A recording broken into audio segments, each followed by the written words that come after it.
Hello everyone, welcome to education candle. मेरा नाम है अंजलि शर्मा और आज हम रूरल डेवलपमेंट में यूनिट 3 को पढ़ेंगे। और हमारा टॉपिक रहेगा पंचायती राज और रूरल एडमिनिस्ट्रेशन। तो इसके बारे में आज हम एक एक करके चीजें देखेंगे। कंटेंट में हमें पता है कि हमारे पास काफी सारे पार्ट्स हैं। इन पार्ट्स को ना देखते हुए हम डायरेक्ट अपने टॉपिक पे चलते हैं और एक एक टॉपिक को धीरे धीरे डिस्कस करेंगे, जिससे हमारे जितने भी कॉन्सेप्ट होंगे इस यूनिट से रिलेटेड वो सब क्लियर होते हुए चले जाएंगे। बाकी यूनिट्स की तरह यहाँ पे भी आपको इम्पॉर्टेंट जो पॉइंट्स होंगे उन्हें हाईलाइट करके दिखाया जाएगा, तो आप उन्हीं को एज अ नोट्स कंसीडर करेंगे। ओके, तो स्टार्ट करते हैं। सबसे पहले है structure of Panchayati Raj institution. हमें ये देखना है कि पंचायती राज इंस्टीट्यूशन जो है, पीआरआई जिसे हम कहते हैं, उसका स्ट्रक्चर क्या है। तो सबसे पहले पंचायती राज क्या होता है। अब देखिए, पंचायत में अगर एक आधा आधा वर्ड करके देखें तो पंच मतलब पांच लोग, आयत मतलब असेंबली।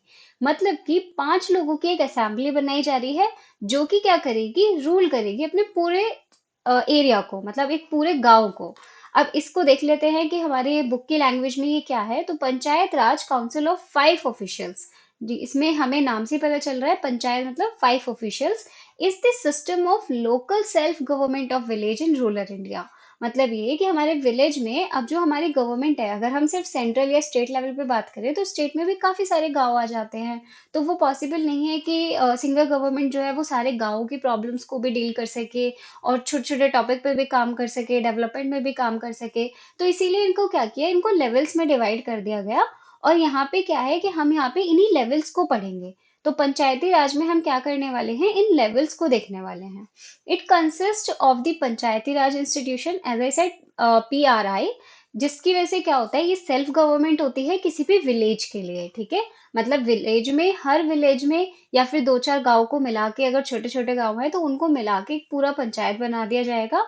और उन सारे गांव जो होंगे, वो सारे गांव के लोग जो होंगे अपने गांव से एक मेंबर को सेलेक्ट करेंगे। और बाद में उस सेलेक्टेड मेंबर को ही पंचायत में, पंचायत सभा में, क्या ग्राम सभा होती है, ग्राम सभा में डिस्कस किया जाएगा कि हम अपने गांव से इस वाले पर्सन को इलेक्ट करके लाए हैं। तो उससे क्या होगा, फिर आपके उन्हें पंचायत बनाया जाएगा, मतलब कि उन मेंबर्स को असेंबल करके एक आपकी पंचायत बनाई जाएगी। तो ये क्या करेगी, सेल्फ गवर्नमेंट होगी विलेज के लेवल पे।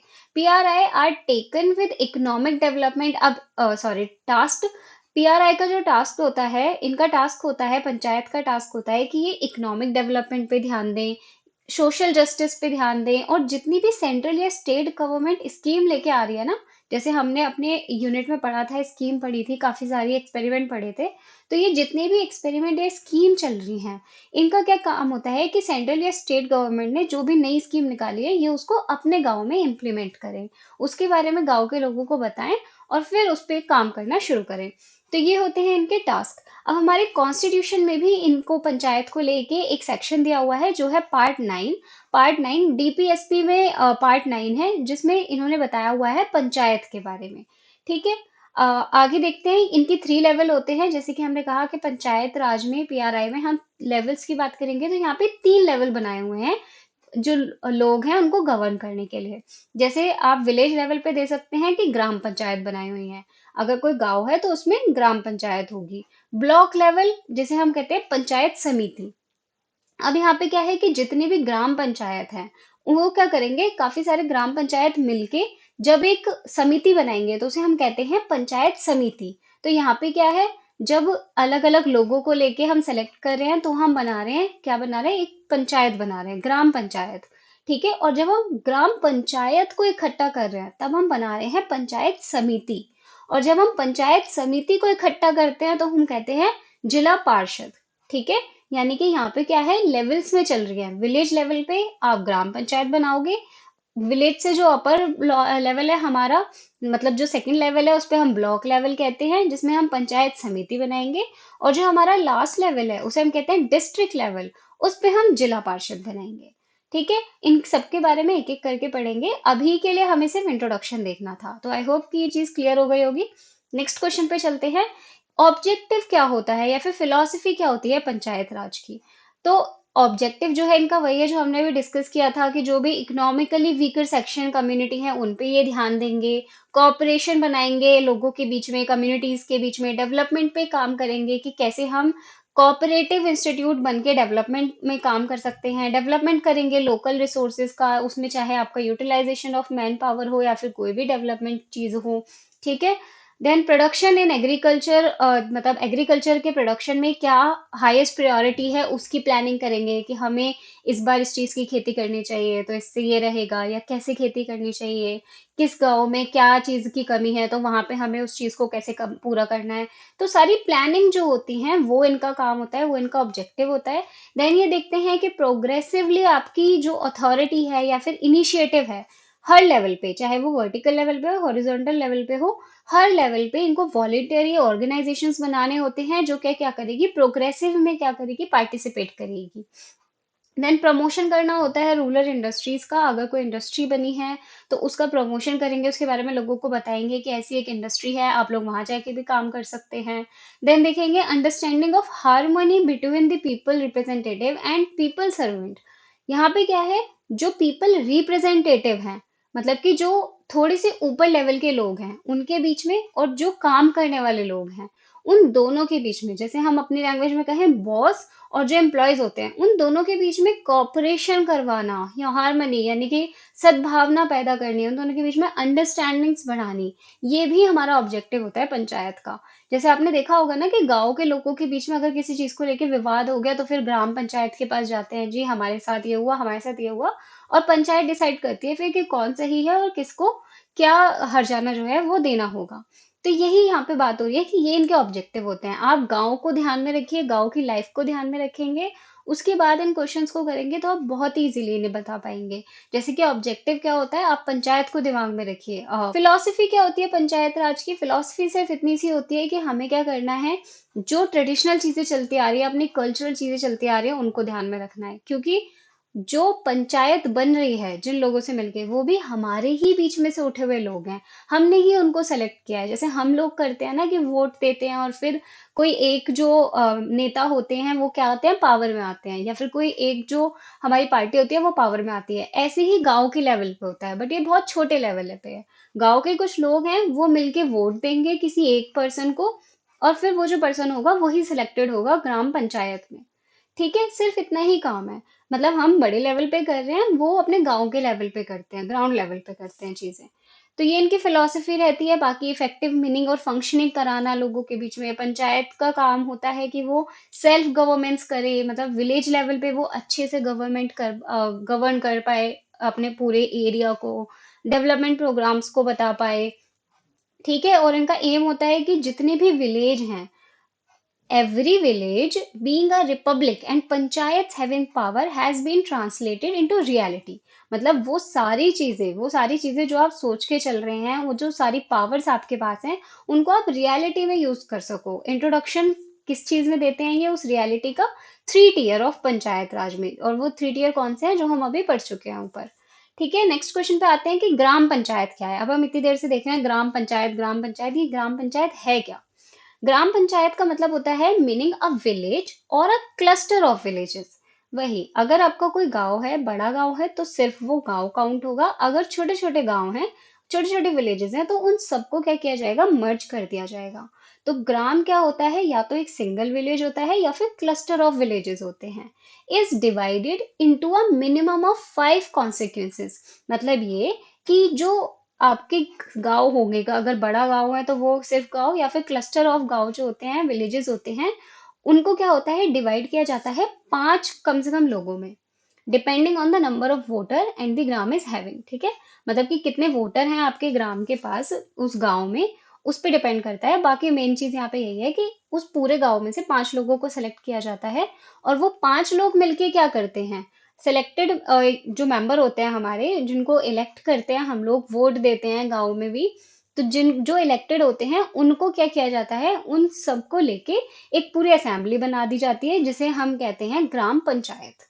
ठीक है, gram panchayat, size of gram panchayat varies widely from state to state. अब स्टेट टू स्टेट अलग अलग पंचायत के मेंबर हो सकते हैं, पर अभी हम यहाँ पे जिस पंचायत राज की बात कर रहे हैं, हम वहाँ पे उसी को ध्यान में रखते हुए चलेंगे। It is a democratic structure at the grass root level in India. ठीक है, देन इंपॉर्टेंट आता है the gram sabha work as the general body of gram panchayat.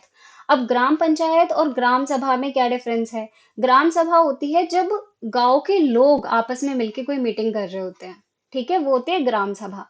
और उस मीटिंग के बाद उन्होंने कोई भी एक टॉपिक लिया और उस टॉपिक को अब उन्हें पूरे गांव में इम्प्लीमेंट करना है। लेट्स से कि मेरे को कुछ आइडिया आया, तो मैंने गांव के लोगों के साथ मिलकर उस आइडिया को बताया कि ये मेरा आइडिया है और मुझे लगता है ऐसे अगर हम करेंगे तो हम ज्यादा अच्छे से ग्रो कर पाएंगे। तो वो हो गई ग्राम सभा, मतलब सारे गांव के लोग आपस में मिलकर डिस्कशन कर रहे हैं। देन वो उस टॉपिक को लेके या मैं अपने आइडिया को लेके जाऊंगी पंचायत के पास, और फिर पंचायत के सामने अपना ये जो आइडिया होगा उसे रिप्रेजेंट करूंगी। अगर पंचायत को वो आइडिया अच्छा लगता है तब वो वहां पे कहेंगे कि हाँ ये आइडिया अच्छा है, हमें इसे इम्प्लीमेंट कर लेना चाहिए।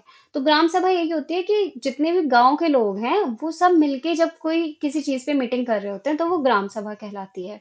The member of gram panchayat are elected by the gram sabha. वही है कि गांव के सारे लोग मिलके ही तो इलेक्ट कर रहे हैं ना कि हमें किस इंसान को उठा के पंचायत में जोड़ना है। ठीक है, तो यही है कि ग्राम पंचायत जो होती है वो क्या है, ग्राम सभा का ही एक पार्ट है। ओके। देन आता है फंक्शन क्या होते हैं ग्राम पंचायत के, या पंचायत जिसे हम कहते हैं गांव के लेवल पे जो पंचायत होती है उसके क्या फंक्शन है। तो वही सारी चीजें जो हम ऊपर से पढ़ते आ रहे हैं या फिर आप खुद से भी बना के लिख सकते हैं। इनका होता है कि आप एनुअल प्लान करो कि कैसे हम डेवलपमेंट करेंगे विलेज में। ठीक है, बजट हमारा क्या रहने वाला है, जो बजट हमारे पास आया है ऊपर की गवर्नमेंट से उसको हम कैसे यूटिलाइज करने वाले हैं। उसके बाद जो भी फालतू की चीजें हैं, जो जिसको मतलब जो हम गलत तरीके से करते आ रहे हैं या फिर जिसका यूज करना हमें नहीं आ रहा है उसके बारे में लोगों को एजुकेट करना। ठीक है, मेंटेनेंस देखना अपने विलेज का, कि सड़क नहीं है तो सड़क के लिए एप्लीकेशन दे दी, या फिर पानी की कमी हो रही है या खेती बाड़ी ठीक से नहीं हो पा रही है, जो भी प्रॉब्लम है उन पे काम करना, ये इनका काम होता है। साथ ही ये सर्विस और डेवलपमेंट फंक्शन भी करते हैं, जैसे कि प्रमोशन करना एजुकेशन का, हेल्थ का, या फिर एग्रीकल्चर का। कोई भी अगर गांव में आता है कोई भी कि मुझे किसी टॉपिक के बारे में गांव के लोगों को एजुकेट करना है, तो वो पंचायत के पास जाता है। ठीक है, उनसे डिस्कस करता है कि मैं ये करना चाहता हूँ, और अगर पंचायत अलाउ करती है तभी वो गांव के लोगों को एजुकेट करते हैं। तो ये भी इन्हीं का ही काम है। ठीक है, तो ये सारे काम जो होते हैं ये हमारी ग्राम पंचायत के होते हैं। अब आता है पंचायत समिति क्या होती है और इनके फंक्शन क्या है। तो अभी हमने ग्राम पंचायत देखा कि गांव के लोग मिलके 5 लोगों को सेलेक्ट करेंगे, और वो हो गया आपकी ग्राम पंचायत, 5 लोगों की। ठीक है, ग्राम समिति में क्या होता है कि अब एक गांव के लिए हो गए 5 लोग, ऐसे ही और जो गांव हैं उनमें भी तो पंचायत होगी ना, हर गांव के लिए अपनी अपनी पंचायत होगी। अगर गांव बड़ा है तो सब गांव के लिए अपनी अलग अलग पंचायत होगी। तो सब में ही 5 5 लोग होंगे, मतलब हर जगह पंचायत बनी हुई होगी। तो उनको जब हम मिला देते हैं, मतलब इस गांव की भी पंचायत, नेक्स्ट गांव की भी पंचायत, नेक्स्ट टू नेक्स्ट गांव की पंचायत, जो उन सबको भी तो गवर्न करने के लिए कोई होना चाहिए ना, एक पावर होनी चाहिए उनके ऊपर। तो उस पावर को हम कहते हैं पंचायत समिति। ठीक है, तो पंचायत समिति क्या होती है? पंचायत समिति is a rural local government, यानी कि panchayat body at the intermediate level in India. अब ये इंटरमीडिएट लेवल पे होती है। इसको हम क्या कहते हैं? पंचायत ऑफ पंचायत्स भी कहते हैं। क्यों? क्योंकि ये सारे पंचायत को क्या कर रही है, रूल कर रही है या फिर गवर्न कर रही है कि आप लोग ठीक से काम कर रहे हो या नहीं। ऐसा तो नहीं है कि किसी पंचायत में जो 5 लोग सेलेक्ट किए गए हैं वो ठीक से काम नहीं कर रहे हैं या भेदभाव कर रहे हैं। तो अगर उसमें कोई प्रॉब्लम आती है तब हम पंचायत समिति के पास एक एप्लीकेशन भेज सकते हैं। तो पंचायत समिति क्या करेगी? उन सबको क्या करेगी? रूल करेगी या गवर्न करेगी। टिपिकली पंचायत समिति जो होती है कंपोज होती है elected member of the area से। अब कौन कौन से होते हैं वो? आपके ब्लॉक डेवलपमेंट ऑफिसर होंगे, मेंबर ऑफ स्टेट लेजिस्लेटिव होते हैं, ठीक है, member of parliament belonging to the area, उस एरिया में कौन सी पार्लियामेंट है उससे जो मेंबर बिलोंग करते हैं वो होते हैं। या फिर इसके अलावा हमारे पास क्या होता है? अंडर रिप्रेजेंटेटिव ग्रुप्स होते हैं। अंडर रिप्रेजेंटेटिव जैसे कि शेड्यूल कास्ट हो गई, शेड्यूल ट्राइब्स हो गई, या फिर विमेन्स। इन ये भी क्या होते हैं? ये मेंबर ऑफ एरिया होते हैं जो कि क्या करते हैं? इलेक्ट करते हैं आपकी पंचायत समिति को। दिस समिति इज इलेक्टेड फॉर 5 years। ये जो समिति होगी आपकी 5 साल के लिए बनेगी, और इसके हेड कौन होते हैं? चेयरमैन या फिर डिप्टी चेयरमैन। और इन दोनों को कौन इलेक्ट करता है? मेंबर ऑफ पंचायत समिति, मतलब पंचायत समिति के जो लोग हैं वो इलेक्ट करेंगे कि हमारा चेयरमैन या deputy manager, sorry deputy chairman कौन होगा। ठीक है, तो ये है आपकी पंचायत समिति। अब इसके फंक्शन की बात करें तो मेन फंक्शन जो होता है वो पंचायत समिति का are planning, execution, supervision of all development programme in block. ठीक है। अभी हम गांव के लेवल पे बात कर रहे थे ग्राम पंचायत में, अब हम बात करेंगे ब्लॉक लेवल पे। मतलब उस सिंगल ब्लॉक में कितने गांव आ रहे हैं, उन सारे गांवों पे जो काम करना है, जो डेवलपमेंट करना है, उसके लिए जो बात होगी वो होगी हमारी पंचायत समिति की। किसी एक गांव के लिए जब बात होगी तो ग्राम पंचायत की बात होगी। ठीक है, ये इसका पहला फंक्शन है। बाकी और भी बहुत सारे फंक्शंस आते हैं जो ऊपर आपको पढ़ाए हैं ग्राम पंचायत के, उसको भी आप इसमें डाल सकते हैं, क्योंकि वहां से ही, पंचायत समिति से ही तो वो आइडिया उठ के आ रहा है ना ग्राम पंचायत में। ये क्या करती है, it also supervise the work of gram panchayat. मतलब ग्राम पंचायत जो है वो ठीक से काम कर रही है या नहीं कर रही है, इसके ऊपर भी वो काम देख ध्यान रखते हैं कि वो न्याय ठीक से कर पा रही है या नहीं कर पा रही, भेदभाव तो नहीं कर रही है। ठीक है, it has to support the implementation of development programme. जो भी डेवलपमेंट प्रोग्राम आए हैं उनको भी सपोर्ट करती है। It has the welfare and development activities, कौन कौन सी, एग्रीकल्चर में, एनिमल हस्बेंड्री में, हेल्थ हो गई, सैनिटाइजेशन हो गया, ये सारी चीजें इनमें भी क्या करती हैं, ये सपोर्ट करती हैं।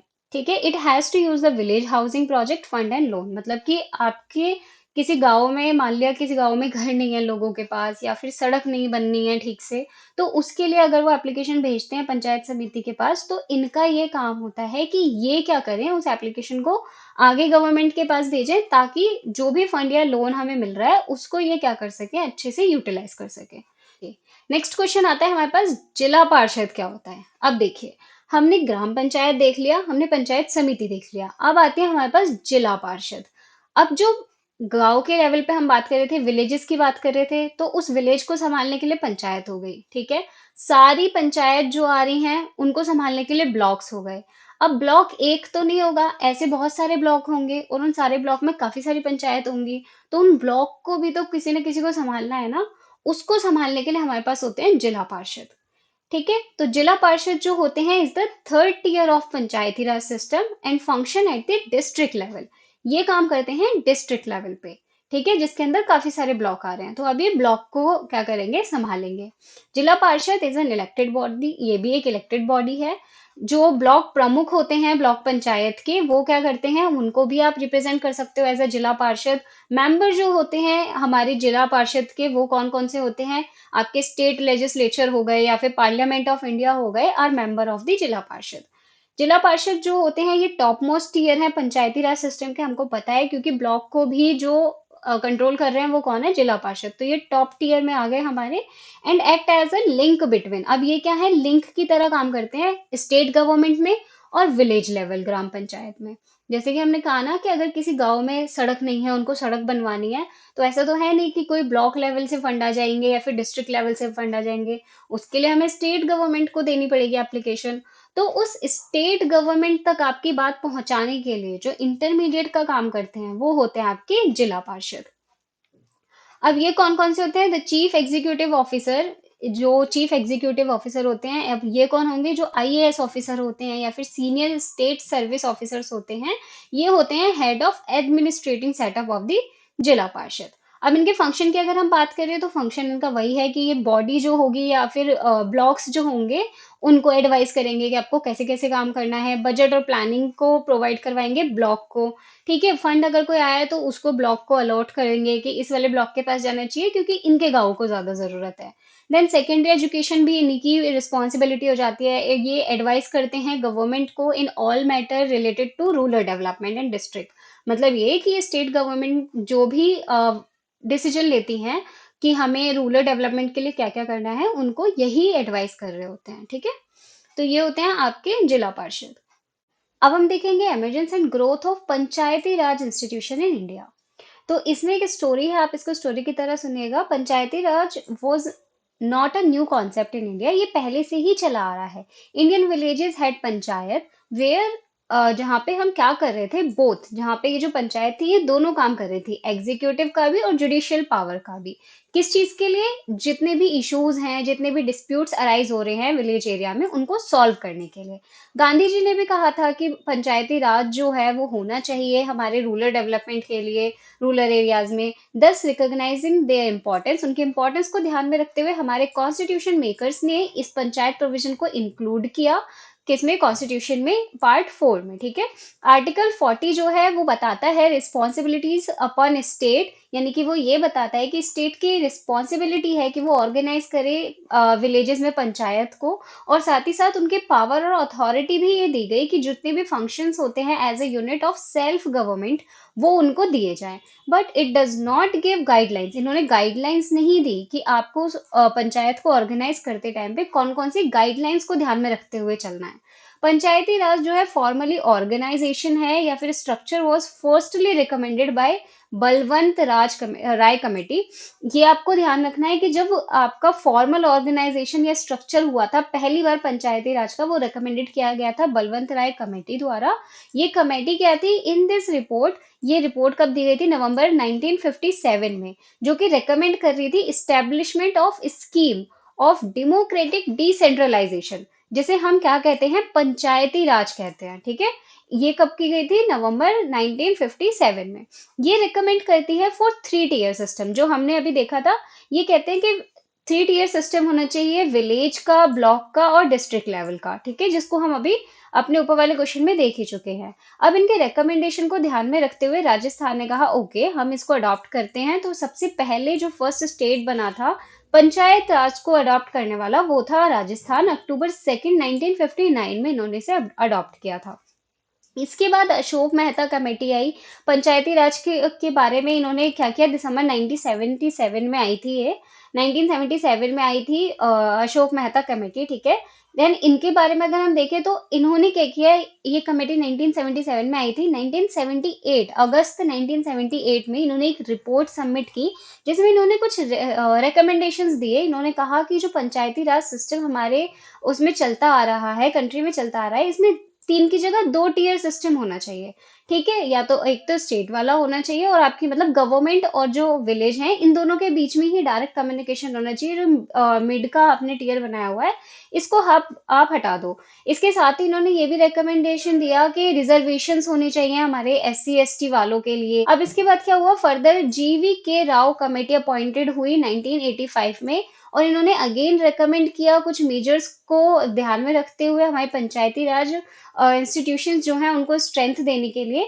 देन हमारे LM सिंघवी कमेटी अपॉइंटेड की गई 1986 में। ये ज्यादा इंपॉर्टेंट है, आप ये वाला पॉइंट चाहें तो स्किप कर सकते हैं, बट ये वाली आपको ध्यान रखना है। LM सिंघवी कमेटी अपॉइंटेड की गई 1986 में, first time recommended for the constitutional status of Panchayati Raj institution. ठीक है, अब इन्होंने क्या किया, इन्होंने भी रिकमेंडेशन दिया, इनको रिकमेंड किया गया। अब इनके रिस्पॉन्स में क्या हुआ, LM सिंघवी कमेटी ने क्या किया, एक बिल इंट्रोड्यूस किया था लोकसभा में, और ये लोकसभा में जो बिल पास किया गया था या फिर इंट्रोड्यूस किया गया था वो किया गया था Rajiv Gandhi government in July 1989 में।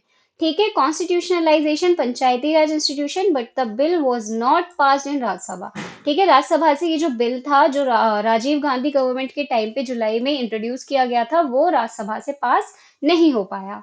अब इसके बाद क्या हुआ, VP नरसिम्हा राव गवर्नमेंट ने एक और बिल इंट्रोड्यूस किया, जिसको इन्होंने कहाँ पे वो किया था, प्रपोज किया था, वो किया था लोकसभा में सितंबर 1991 में। अब फाइनली ये जो बिल था ये पास हो गया, और इसके बिल को पास होने के बाद हमारे कॉन्स्टिट्यूशनल अमेंडमेंट एक्ट हुआ, 73rd कॉन्स्टिट्यूशनल अमेंडमेंट एक्ट है, जो कि 1992 में हुआ था। और ये जो फोर्स में आया था वो आया था 24 अप्रैल 1993 को। ठीक है, तो ये आपकी ग्रोथ है और इमर्ज है पंचायती राज सिस्टम, पंचायती राज की हमारे इंडिया में। नेक्स्ट आती है बलवंत राय मेहता कमेटी। बलवंत राय मेहता कमेटी जो हमारा इंडिपेंडेंट इंडिया था उसमें सबसे पहली डेमोक्रेटिक डिसेंट्रलाइजेशन के लिए कमेटी बनाई गई थी 1957 में। इस कमेटी को कहा गया था कि आप रिपोर्ट दीजिए कम्युनिटी डेवलपमेंट के ऊपर। तो इन्होंने क्या कहा, इन्होंने कुछ पॉइंट्स को पॉइंट आउट किया, जिसकी वजह से इन्होंने बताया कि जितने भी आपके कम्युनिटी डेवलपमेंट प्रोग्राम होते हैं वो सक्सेसफुल क्यों नहीं हो पाते। क्यों, क्योंकि इन्होंने कहा कि ये लोकल इनिशिएटिव जो होते हैं ना उसको नहीं कर पाते, यानी कि it fail to evoke local initiative, and that in the absence of local initiative and interest development जो है वो आपका पॉसिबल नहीं है। तो इस कमेटी ने कहा कि हम 5 फंडामेंटल प्रिंसिपल्स पे काम करेंगे। अब वो 5 फंडामेंटल प्रिंसिपल्स कौन कौन से होंगे, इन्होंने सबसे पहले कहा कि हमारे पास 3 टियर स्ट्रक्चर होना चाहिए सेल्फ गवर्नेंस के लिए। जो हम ऊपर अभी पढ़ ही चुके हैं। फिर इन्होंने कहा कि जो पावर का ट्रांसफर है या फिर रिस्पॉन्सिबिलिटीज के ट्रांसफर है वो जेन्युइन होना चाहिए इन तीनों टीयर के बीच में। एडिकेट रिसोर्सेज जो है आपके शुड बी ट्रांसफर्ड, और जितनी भी वेलफेयर या डेवलपमेंट स्कीम या प्रोग्राम है वो इन तीनों बॉडीज से होती हुई आनी चाहिए, यानी कि तीनों लेवल पे इक्वली डिवाइडेड होनी चाहिए। ये थ्री टीयर सिस्टम जो है फैसिलिटेट करना चाहिए फर्दर डिवोल्यूशन को या फिर disposal of power and responsibilities in future. मतलब अगर फ्यूचर में हमें जो पावर या रिस्पॉन्सिबिलिटीज हैं उनको डिस्पोजल करना है या उनका डिवोल्यूशन करना है, तो उसके लिए भी इसमें फैसिलिटी होनी चाहिए। तो ये हमारे 5 फंडामेंटल थे इस कमेटी के प्रिंसिपल्स। देन ये जो कमेटी है इसने थ्री टीयर के बारे में बताया। थ्री टीयर हमने पहले भी पढ़ा हुआ है, जिला पार्षद, पंचायत समिति एंड ग्राम पंचायत। ठीक है। And recommended encouragement of people participation, मतलब इन्होंने कहा कि जो पीपल हैं, गांव में रहने वाले लोग हैं, उनको एनकरेज किया जाए कि वो इस कम्युनिटी के काम में अपना हाथ बटाएं, प्रमोशन करें, एग्रीकल्चर में एनिमल हस्बेंड्री कैसे करते हैं उस पे काम करें। मतलब वो सारे पॉइंट्स जो हम अभी तक पढ़ते आ रहे हैं वही सारे हैं, क्योंकि ये सबसे पहली कमेटी है तो वो सारे पॉइंट जो हमने पढ़े हैं वो हम इसमें यहाँ पे डिस्कस कर रहे हैं। पहली बार ये हुआ था कि इस कमेटी में रिकमेंडेशन दिया गया था कि हम जो महिला या बच्चों के लिए काम करने के लिए जो भी महिलाएं आना चाहती हैं हम उनको भी आने दें। मीन्स ऐसा नहीं है कि बाकी जैसे जो मेल थे हमारे उनके लिए हम इलेक्शन कर रहे थे कि इनको इलेक्ट किया जाएगा या इनको लिया जाएगा अपनी कमेटी में, पर वहां पे महिलाओं के लिए ऐसा नहीं था। वहां पे कोई भी इलेक्शन नहीं हो रहे थे उनके लिए, उन्हें इलेक्ट नहीं किया जा रहा था, पर उनको एज अ को वर्कर या फिर हम कह सकते हैं सहयोगी के रूप में पहली बार था ये जब महिलाओं को आने के लिए कहा गया। तो the recommendations of Balwant Rai Mehta committee came into effect on 1 April 1958। और इसके बाद ये जब इफेक्ट में आ गया तो राजस्थान ने इसको इम्प्लीमेंट किया अपने एक स्टेट पे, जो कब किया था, 2 अक्टूबर 1959 को किया था। नेक्स्ट आती है हमारे पास अशोक मेहता कमेटी। दिसंबर 1977 में जनता गवर्नमेंट जो थी उसने एक कमेटी को अपॉइंटेड किया जो कि किसकी अध्यक्षता में था, अशोक मेहता जी की अध्यक्षता में। इसीलिए इसको अशोक मेहता कमेटी कहा जाता है। इसने क्या किया, ये जो हमारा पंचायती राज था वो वहां पे गिर रहा था उस टाइम पे और ठीक से काम नहीं कर पा रहा था, इसीलिए ये कमेटी बनाई गई। अब इस कमेटी ने क्या किया, it submitted its report in August 1978। इन्होंने अगस्त 1978 में एक रिपोर्ट सबमिट की जिसमें इन्होंने 132 रिकमेंडेशंस करने के लिए कहा, जिससे कि हमारी जो पंचायती राज है वो क्या हो जाएगी, दोबारा से रिवाइव हो पाएगी और स्ट्रेंथन हो जाएगी। इनका जो मेन रिकमेंडेशंस थे वो कौन कौन से थे, इन्होंने सबसे पहले कहा कि ये जो थ्री टीयर सिस्टम आप बना रहे हो इसे हटाओ और इसकी जगह आप लेकर आओ two tier system. Two tier में क्या होगा, सिर्फ जिला पार्षद होगा और जिला पार्षद के बाद नीचे जिस गांव में मतलब वो सारे गांव जिसमें 15 से 20 हजार तक के लोग हैं उन सबको मिला के एक मंडल बनाया जाएगा और केवल इन्हीं दोनों पे काम चलेगा। यहाँ पे टू टीयर सिस्टम होगा, थ्री टायर सिस्टम नहीं होगा। देन इन्होंने कहा district should be first pointed, मतलब जब भी आपका डिसेंट्रलाइजेशन होता है किसी भी पावर पॉपुलर सुपरविजन को लेके, तो वो सबसे पहले कहाँ होगा, डिस्ट्रिक्ट लेवल पे जाएगा, स्टेट लेवल से चलेगा, उसके बाद नीचे आता रहेगा। ठीक है। जिला पार्षद शुड बी एग्जीक्यूटिव बॉडी, जितनी भी एग्जीक्यूटिव चीजें होनी है, जितनी भी चीजों को एग्जीक्यूट करना है वो जिला पार्षद के पास पावर होनी चाहिए। ठीक है। There should be an official participation of political parties, जितना भी पॉलिटिकल पार्टीज हैं उनका ऑफिशियल पार्टिसिपेशन होना चाहिए जो भी हमारे लेवल ऑफ पंचायत इलेक्शंस हैं उनमें। ठीक है। पंचायती राज institution should have compulsory powers of tax, मतलब टैक्स जो आपकी पावर है टैक्स लेने की या फाइनेंशियल रिसोर्सेज की जो पावर है वो आपके पंचायती राज इंस्टीट्यूशन के पास जरूर होनी चाहिए। ये इन्होंने रिकमेंडेशंस दिए थे। अब क्योंकि जो जनता गवर्नमेंट थी वो अपने जो कार्यकाल होता है उसको पूरा करने से पहले ही गिर गई थी, इसी वजह से ये जो कमेटी है अशोक मेहता कमेटी, इनके जो रिकमेंडेशंस थे उन पे भी उतना ज्यादा ध्यान नहीं दिया गया था। आता है 73rd अमेंडमेंट एक्ट 1992। ये बहुत ही इंपॉर्टेंट क्वेश्चन है, इनको इसको थोड़ा ध्यान से पढ़िएगा। ये जो 73rd अमेंडमेंट हुआ था कॉन्स्टिट्यूशन में, ये हुआ था 1992 में, जिसमें हमने एक नया पार्ट देखने को मिला कॉन्स्टिट्यूशन में जो है पार्ट 9। ये पार्ट 9 क्या है, it also added a new 11 schedule containing list of 29 functional items for panchayat. It means कि इस अमेंडमेंट एक्ट में डायरेक्टली बताया गया है कि आपके पंचायत के पास क्या क्या पावर्स होंगी, कौन कौन सी चीजें उनके पास होनी चाहिए और कौन कौन सी चीजें हैं जो वो लोगों को देंगे। ठीक है। मतलब जो हमने पहले पढ़ा था ना कि पंचायत बना तो दी गई थी, लेकिन ये नहीं बताया था कि वो काम कैसे करेगी। तो इस वाले अमेंडमेंट एक्ट में क्या हुआ, इस पंचायत को थोड़ा और ज्यादा ब्रीफली बता दिया गया। तो इसके लिए पार्ट 9 ऐड किया गया था हमारे कॉन्स्टिट्यूशन में, और एक 11 शेड्यूल कंटेन किया गया था जिसमें 29 फंक्शनल आइटम्स थे जो कि पंचायत के बारे में बताते हैं और प्रोविजंस बताते हैं कैसे एस्टेब्लिशमेंट होगा, एम्पावरमेंट, फंक्शनिंग पंचायत राज की, ये सारी चीजें हमें यहाँ पे देखने को मिलती हैं। Some provision of this amendment are binding on state, कुछ जो है अमेंडमेंट वो प्रोविजंस आपके वो स्टेट पे बाइंड है, जबकि कुछ जो है वो बाइंड नहीं है, वो सिर्फ उनको एक डायरेक्शन देते हैं कि आपको ऐसे काम करना चाहिए। ठीक है, तो सबसे पहले हम वो देखेंगे कि जोन जोन से इसके पास फीचर्स हैं, साइलेंट फीचर्स जो हैं। तो साइलेंट फीचर इसके ये है कि हर गांव में ग्राम सभा होनी चाहिए, मतलब मीटिंग होनी चाहिए जिसमें लोग आपस में बात कर सकें कि क्या करवाना है, कैसे करना है। साथ ही आपके पास 3 टीयर होने चाहिए पंचायती राज में। ठीक है, जितने भी पोजीशंस हैं आपके वो सब डायरेक्ट इलेक्शन से फुलफिल्ड होने चाहिए। ठीक है, ऐसा नहीं है कि इनडायरेक्ट कर दिया, ऑलमोस्ट, मतलब कुछ होंगी जो इनडायरेक्ट से होंगी, लेकिन बाकी की जो मैक्सिमम होंगी, ऑलमोस्ट ऑल पोस्ट जो होंगी वो हर लेवल पे फिल्ड होंगी डायरेक्ट इलेक्शन से। अब इलेक्शन में खड़े होने के लिए आपकी मिनिमम एज जो है वो 21 ईयर्स होनी चाहिए। जो चेयरमैन होंगे डिस्ट्रिक्ट या फिर ब्लॉक लेवल के, इनका जो इलेक्शन होगा वो क्या होगा, इनडायरेक्टली होगा। यहाँ पे देयर शुड बी रिजर्वेशन होना चाहिए। किसके लिए रिजर्वेशन होना चाहिए सीट में, शेड्यूल कास्ट के लिए, शेड्यूल ट्राइब्स के लिए पंचायत में। और इसके साथ ही साथ जितना पॉपुलेशन है हमारे एरिया का, पंचायत में जितना पॉपुलेशन है उसके प्रोपोर्शन को ध्यान में रखते हुए 1/3 सीट जो होंगी वो वुमेन्स के लिए भी रिजर्व होनी चाहिए। देन स्टेट इलेक्शन कमीशन जो है सेटअप होना चाहिए हर स्टेट में, जो कि कंडक्ट करा सके आपके पंचायत के इलेक्शंस को।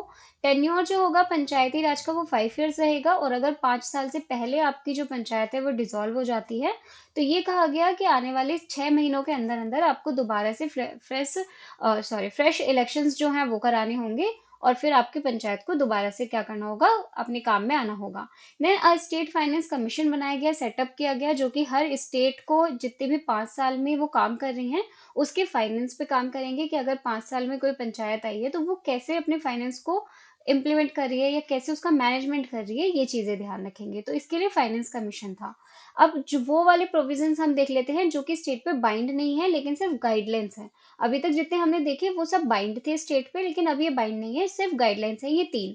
इन तीनों में क्या है कि रिप्रेजेंटेशन ऑफ मेंबर, जो सेंट्रल और स्टेट लेजिस्लेचर है उनकी बॉडीज को आपको यहाँ पे मतलब रिप्रेजेंट करना चाहिए। साथ ही साथ इन्होंने रिजर्वेशन देने को कहा कि जितने भी बैकवर्ड क्लासेस हैं उनको आप रिजर्वेशन दो।